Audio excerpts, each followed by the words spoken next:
Hello everyone, তোমরা কেমন আছো অবশ্যই কমেন্টে জানিয়ে দেবেন। কেন কি আপনাদের জন্য আবার একটা নিউ ব্লগ নিয়ে চলে আসলাম, টাইল লাগানো ব্লগ, ফ্লোরিংয়ের টাইল লাগানো ব্লগ। তো দেখতে থাকবেন শেষ পর্যন্ত ভিডিওটা।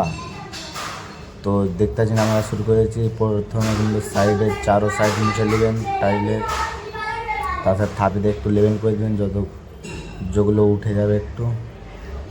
তো দেখতে পাচ্ছেন, আর ভিডিওটা পছন্দ হয়ে তাহলে একটা লাইক করে দিবেন, আর চ্যানেলে প্রথম হয়ে তাহলে একটা সাবস্ক্রাইব করে দিন। কেন তোমাদের জন্য এরকমই ব্লগ ভিডিও আসতে থাকবে আমার চ্যানেলে। তো এখানে ঘোলা ঢেলে দিবেন।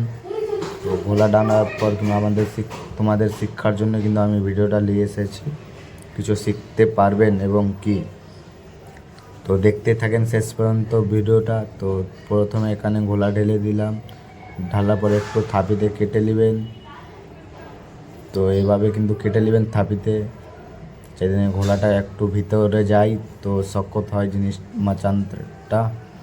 তো দেখতে পাচ্ছেন আবার এক মগ ঢেলে দিলাম। তো দেখতে থাকেন ভিডিওটা। আবার এক মগ ঢালার পরে দেখতে পাচ্ছেন দু নম্বর মগ ঢেলে দিলাম। তারপরে তো দেখতে পাচ্ছেন আমাদের টাইল লাগাচ্ছে, কিন্তু টাইল লাগার পরে কিন্তু একটু মুছে দেওয়ার দরকার। কেন কি রেতি লেগে থাকলে কিন্তু সমানভাবে কিন্তু হবে না, বসবে না, তাই জন্যই। তো ভিডিওটা শেষ পর্যন্ত দেখতেই থাকবেন। তো দেখতে পাচ্ছেন আমার এখানে বসে গেল টাইল। তো আমার একটু ভয়েসটা খারাপ লাগবে, কেন কি আমি ভয়েসটা একটু ভালো করতে পারছি না। এবং কি দেখতে পাচ্ছেন আমাদের হয়ে গেল টাইল। তো ভয়েসের জন্য একটু মাপ করে দেবেন।